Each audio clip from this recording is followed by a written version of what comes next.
So I want to draw your attention to this bizarre door up here above my head.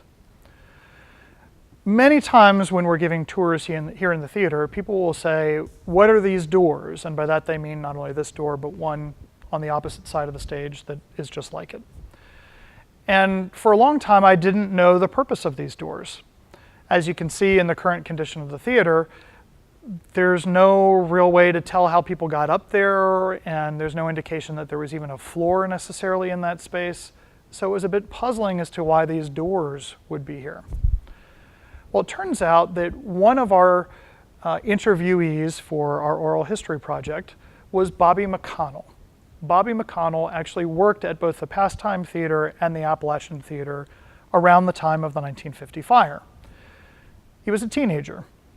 Turns out that he wasn't working here at the Appalachian Theatre the day of the fire, so I want to be sure that he is exonerated from being responsible for the popcorn fire. It wasn't him.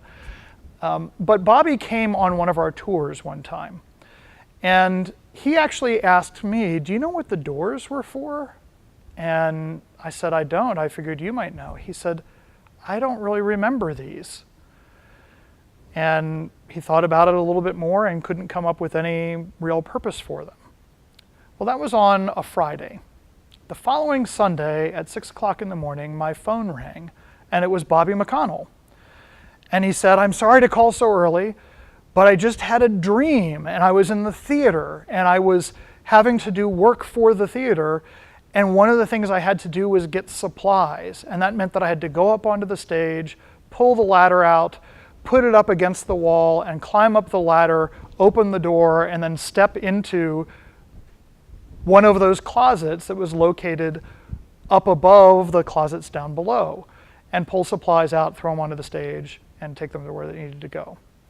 So from that we know that essentially these were storage closets. They're mysterious looking now, but their past really isn't all that interesting, unfortunately.